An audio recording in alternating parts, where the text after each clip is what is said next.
అంతర్జాతీయ యోగా దినోత్సవం సందర్భంగా కొత్తగూడెం సింగరేణి ప్రధాన కార్యాలయంలో సింగరేణి ఉద్యోగులు యోగాసనాలు అభ్యసించారు.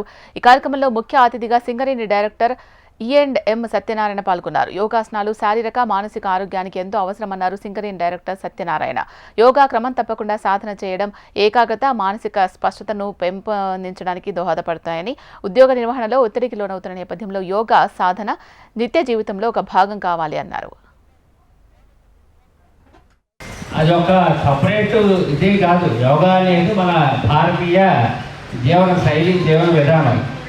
ఇది మన శరీరాన్ని, ఆత్మని, అంటే బాడీ, మైండ్ అండ్ సోల్, వీటన్నిటినీ, అంటే నార్మల్ ఎక్సర్సైజ్కి యోగాకి ఏం డిఫరెన్స్ అనుకుంటాం. ఇది ఎక్సర్సైజ్ కూడా కానే కాదు. ఇది మన బాడీ, సోల్ అండ్ మైండ్, ఈ మూడింటిని అనుసంధానం చేసి మనిషిని పరిపూర్ణంగా అందరం చదువుకుంటున్నాం. చిన్నప్పటి నుంచి మన తల్లిదండ్రుల ద్వారా కానీ, మన గురువు ద్వారా కానీ విద్యాబుద్ధులని నేర్చుకున్న తర్వాత మన పర్ఫెక్ట్ సిటిజన్గా తయారవ్వాలన్న మన భావితరాల వారు, అంటే నైతికత, ఆలోచనలో స్థిరత్వము,